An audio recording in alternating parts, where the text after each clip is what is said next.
हम लोग समण सूत्र का, समण सुत्तम ग्रंथ का अ, यह जिन शासन सूत्र की गाथाओं को पढ़ रहे हैं। इसके पहले हम लोगों ने 19वीं गाथा तक स्वाध्याय कर लिया है, उसकी कक्षा हो चुकी है।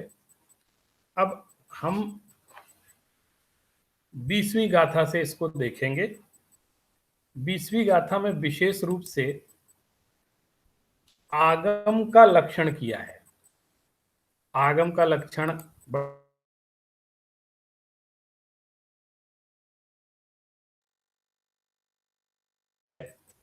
ये नियम सार से ली गई है। नियम सार की 8वीं गाथा है।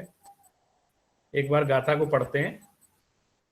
तस्य मुहुगद वयणम उपावर दोष विरहियम शोधम आगम मिधि परिकह्यम तेण दुकहियाहवन्ति तच्चथा।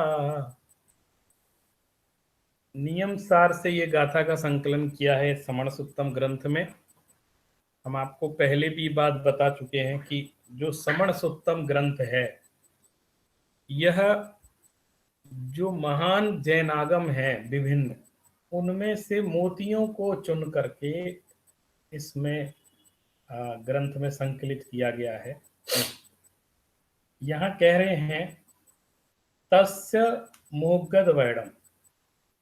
तस्य, चूंकि इसके पहले अरिहंत भगवान के स्वरूप का वर्णन किया गया था, इसलिए हम तस्य उनके ही लिए लगाते कि अरिहंत भगवान के बारे में बात करें। तो तस्य मुखोद्गत वचनम, माने अरिहंत अरहत जो तीर्थंकर हैं, उनके मुख से जो उद्भूत वचन है, मुहुगद मुखोद्गत वचनम, उनके मुख से जो निकले हुए वचन है, यानी उनके जो प्रवचन है, वो कैसे होते हैं? बोले पुव्वावर दोष विरहियम शुद्धम, वो पूर्वापर दोष से रहित होते हैं। जैसे कोई वचन है, वो बात जो कह रहे हैं या जो सिद्धांत कह रहे हैं, ना तो उसमें एक तो उसमें पूर्वापर का संबंध रहता है, पूर्व माने पहले से और बाद का उसका रिलेशन आपस में बना रहता है, तारतम्यता रहती है। और न पहले उस पर कोई आक्षेप आरोप लगाया गया था, ना बाद में लगाया जाता है। मतलब वो ऐसा कोई भी दोष नहीं है जो पहले या बाद में उसमें लगाया जा सके। विरहियम, उससे विरहित होते हैं, मैंने पूर्वापर दोष से विरहित होते हैं, उससे रहित होते हैं और शुद्ध होते हैं। उनके वचन कैसे हैं? बिल्कुल शुद्ध होते हैं। उसका कारण क्या है? क्योंकि वो राग द्वेष से रहित होकर के प्रवचन करते हैं। उनके जीवन में वीतरागता है, उन्होंने राग द्वेष पर विजय प्राप्त कर ली है, अपने इंद्रियों पर विजय प्राप्त कर ली है, इसलिए उनकी कोई भी कथन इससे प्रेरित नहीं होता है। वो साम्य भाव में रहने वाले हैं, इसलिए उनके जो वचन है वो वीतरागी वचन है और हितमित प्रिय वचन है और जीव मात्र के कल्याण के लिए, कोई उनमें स्वार्थ नहीं है, इसलिए वो शुद्ध है। इसीलिए उनको आगम इति परिकथितम, उनको आगम कहा जाता है। आगम का अर्थ होता है आप्त वचनम आगम, ये आगम का लक्षण है। तो आप्त के वचन को आगम कहते हैं। आगम शब्द की देखिए बहुत अच्छी गाथा यहाँ पर आगम को बताने के लिए की गई कि वो जो उनके मुख से निकले हुए वचन हैं, जो दोषों से रहित हैं, वो ही आगम कहलाते हैं और वही सत्यार्थ हैं। जो आगम में कहा गया है वही सत्यार्थ है। तेन तु कथिता भवंति तत्वार्था, यह जो कहा गया है वही तत्वार्थ है, वही सत्यार्थ है, उनके द्वारा जो कहा गया है। क्यों? उसका सबसे बड़ा कारण क्या है? क्यों सत्य है वो? क्यों सही तत्व को प्रतिपादन करते हैं? क्योंकि उनकी वाणी राग द्वेष से ग्रसित नहीं है, वे इंद्रियों के अधीन नहीं है।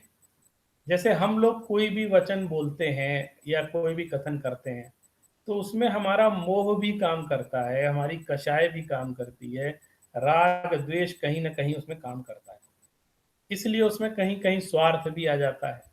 लेकिन जो वीतराग का वचन होता है वो स्वार्थ से प्रेरित नहीं होता है, राग द्वेष से प्रेरित नहीं होता है, और उनको किसी स्वार्थ के लिए या किसी लाभ के लिए वचन नहीं बोलते। वो सिर्फ पर जीवों के कल्याण के लिए, कि जैसे उन्होंने रत्नत्रय पर चलकर मुक्ति को प्राप्त किया है और इस संसार के स्वरूप को समझकर मुक्ति प्राप्त की है, उसी तरह उन्हें भी अन्य जो धर्म के लोभी जीव हैं उनके कल्याण की करुणा उनके मन में है, और इसलिए वो उनके मुख से वो वाणी निकलती है, और वो भी हमारे किसी पुण्य प्रताप से निकलती है।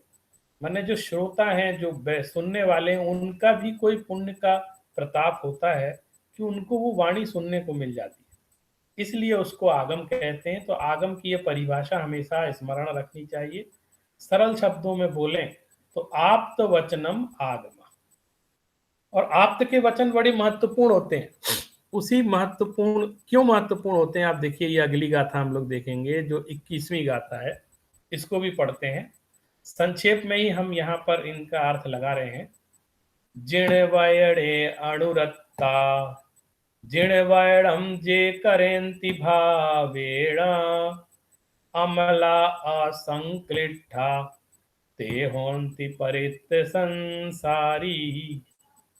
यह गाथा बहुत महत्वपूर्ण है और यह उत्तराध्ययन सूत्र से ली गई है।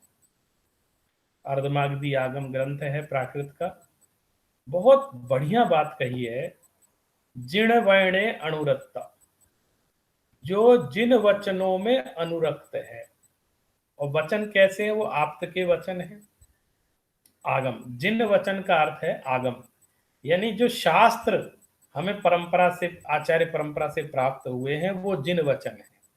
और जो उसमें अनुरक्त है, माने संसार में अनुरक्त ना हो करके जो उसमें अनुरक्त है, जिन वचनों में, माने शास्त्रों में अनुरक्त है, आगम में अनुरक्त है, और वह जिण वैणम जे करंति भावेण, और जिन वचनों को जो भाव से उसका पालन भी करता है, माने उनके जो उपदेश दिए गए हैं उनका अपने सिर्फ बाहरी रूप से नहीं बल्कि भावपूर्ण तरीके से उसको अपने आचरण में भी ढालता है।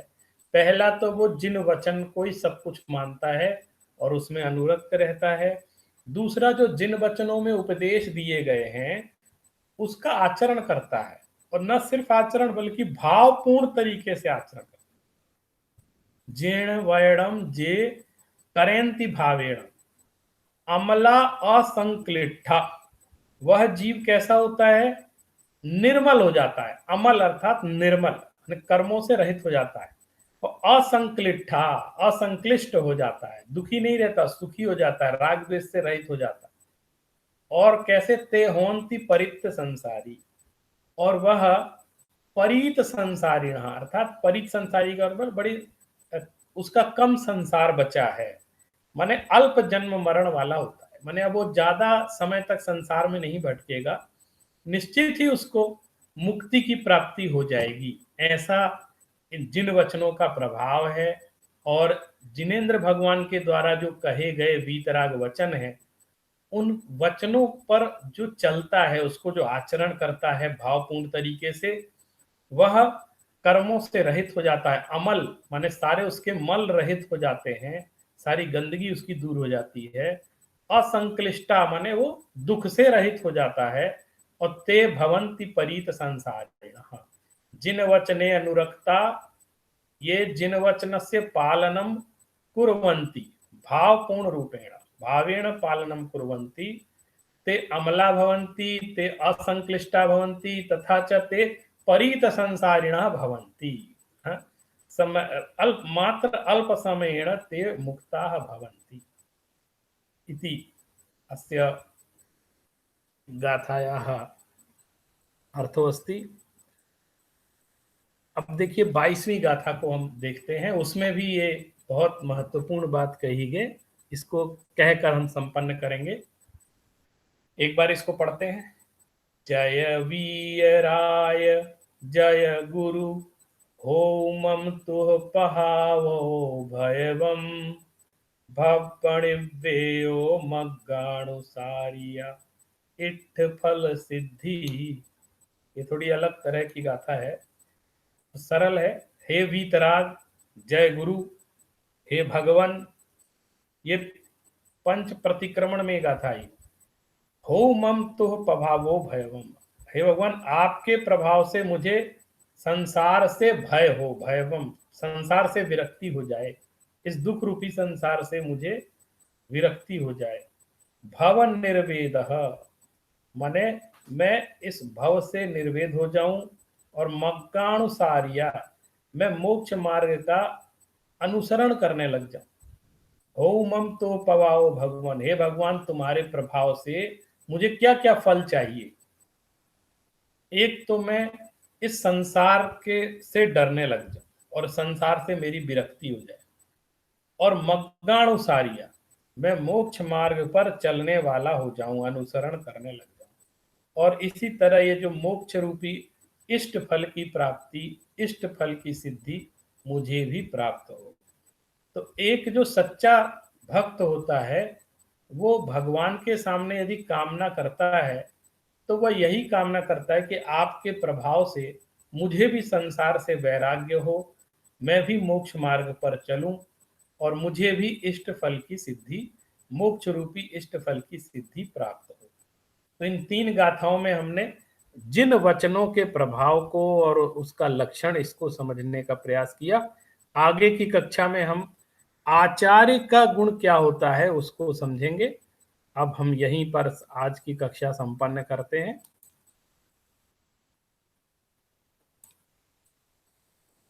आगे की जो हमारी कक्षा होगी उसमें हम लोग इसी चीज को विशेष रूप से समझेंगे कि आचार्य परमेष्ठी का क्या गुण होता है, उनकी क्या विशेषता है, और क्या जिनेंद्र भगवान के कथन का सार है। इन दोनों बातों को अगली कक्षा में समझेंगे। जय जिनेंद्र, धन्यवाद।